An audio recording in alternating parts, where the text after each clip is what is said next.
જમ્મુ કાશ્મીરના પહેલગામમાં થયેલા આતંકી હુમલા બાદ વડોદરા શહેરમાં પણ પોલીસ અલર્ટ મોડમાં છે.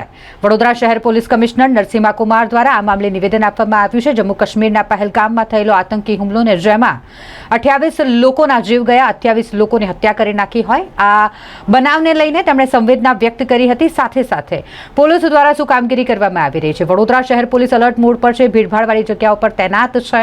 સાથે જ તમામ સ્થળો પર પોલીસની નજર છે. પોલીસ બંદોબસ્ત પણ વધારી દેવામાં આવ્યું છે. સાથે એવા તત્વો કે જે રાષ્ટ્રીય વિરોધી કૃત્યોમાં સંડોવાયેલા હોય અને પહેલા રાષ્ટ્ર વિરોધી પ્રવૃત્તિ કરી ચૂક્યા હોય તેના પર પણ પોલીસની નજર છે. હિસ્ટ્રી શીટર પર પણ પોલીસે નજર રાખેલી છે.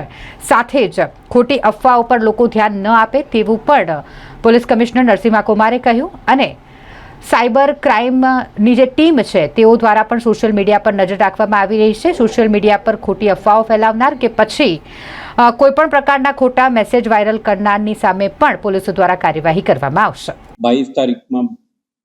22 તારીખે જમ્મુ કાશ્મીરમાં બનેલ બનાવના પરિપ્રેક્ષમાં આપણે શહેરના સુરક્ષા વ્યવસ્થાને પણ આપણે સદ્રઢ બનાવી છે અને તમામ ડીસીપીઓ, એસીપી, ઇન્સ્પેક્ટરો અને કોન્સ્ટેબલ સુધી આખા કોન્ટેક્સ્ટ અને સિક્યુરિટી થ્રેટ્સ અંગે ડિટેલ્ડ ઇન્સ્ટ્રક્શન આપણે અત્યારેથી જારી કરી છે. આના ભાગરૂપે શહેરમાં દરેક કોમી દ્રષ્ટિએ સંવેદનશીલ વિસ્તારમાં પોલીસની હાજરી, કેટલાક વિસ્તારોમાં આપણા ડોમિનેશન એક્સરસાઇઝ અને રેલવે સ્ટેશન, બસ સ્ટેશન અને અન્ય ભીડભાડવાળી જગ્યાએ આપણા એન્ટી સબર્ટેજ ચેકિંગ અને પોલીસ પ્રેઝન્સ આ બધું આપણે વધારી છે. સાથે સાથે આપણે જે કંઈ વિસ્તારમાં કોઈ પણ પ્રકારની પ્રોટેસ્ટ કે ડેમોન્સ્ટ્રેશન વગેરે જે થઈ છે ગઈકાલે, આના અનુસંધાને પણ આપણે સતર્ક રહેવા માટે સ્પષ્ટ સૂચના અપાઈ ગયું છે.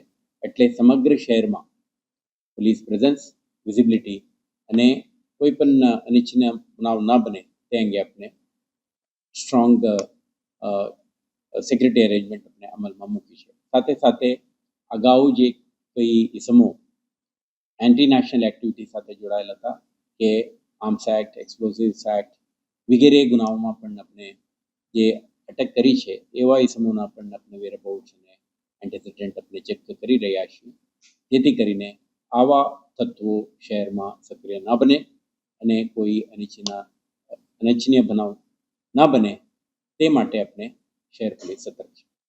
અત્યારે આપણા તમામ શંકાસ્પદ ઇસમો, એન્ટી નેશનલ એક્ટિવિટીઝ કે એવા સંગઠનો સાથે જોડાયેલા ઇસમો અને સોશિયલ મીડિયા ઉપર ચાલતા પ્રવૃત્તિઓ પર આપણે ખાસ નજર રાખવા માટે સાયબર ક્રાઇમ પોલીસ સ્ટેશનના ટીમો સતર્ક છે અને એવા કોઈ પણ વસ્તુ ધ્યાન પર આવે તો એક્શન લેવામાં આવે છે. અને સાથે સાથે નાગરિકો પણ કોઈ પ્રકારની રૂમર મોંગરિંગ કે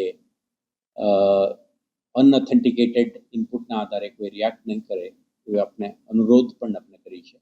તો આપણે આ સમયગાળા દરમિયાન સમગ્ર શહેરમાં પોલીસ અલર્ટ, વિજિલન્ટ અને પ્રેઝન્ટ રહીને કોઈ પણ પ્રકારની બનાવ ના બને તે અંગે તાકીદ રાખી રહ્યું છે.